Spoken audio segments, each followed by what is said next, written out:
Hello everyone, আমি ঋষিকা দাস। চলে আসলাম আমার পরবর্তী ভিডিও নিয়ে। তোমাদের সাথে দিনটা ছিল 23 জানুয়ারি।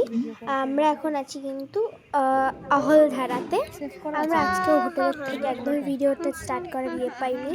তো এখন আমরা আছি অহলধারাতে। আর এই যে আমাদের মারা সব বসে আছে এরা এখানে, আর পিছনে যে দাঁড়িয়ে আছে ওটা হচ্ছে এই ভাইয়ের বাবা। আর এই দেখো এখান থেকে ভিউটা জাস্ট দেখো তোমরা, খুব সুন্দর আর খুব হাওয়াও দিচ্ছে গাইস।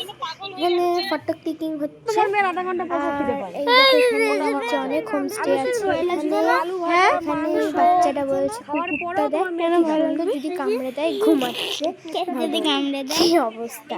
আর এখানে যেন কাঞ্চনজঙ্ঘাও আছে, যেটা কুয়াশাতে একদম ঢেকে গেছে। যেই হোমস্টেগুলো এখানে আছে তারা মানে যারা থাকে না তারা খুব ভালো, মানে লাকি। আর আমি এখানে নিজের শ্যাটো দেখছিলাম, আর এখানে এরা ফটো ক্লিকিং করছিল। তো এই দেখো এখানে নিচে কত গ্রাম, এখানে অনেক গ্রাম আছে। আর এই যে পুরো জায়গাটা নিচে, ওখানে আমার বাবা গেছিল খালি যখন আমরা ফটো ক্লিকিং করছিলাম। আর আমরা তো যাবো না। আমার ভিডিওটা আজকে এই অবধিই থাকুক, মিনস খুব শর্ট আমার ভিডিওটা। আমরা হোটেলে চলে এসেছি, তো আমার ব্লগে দেখা হচ্ছে কালকে ব্লগে। সবাইকে টাটা, বাই বাই।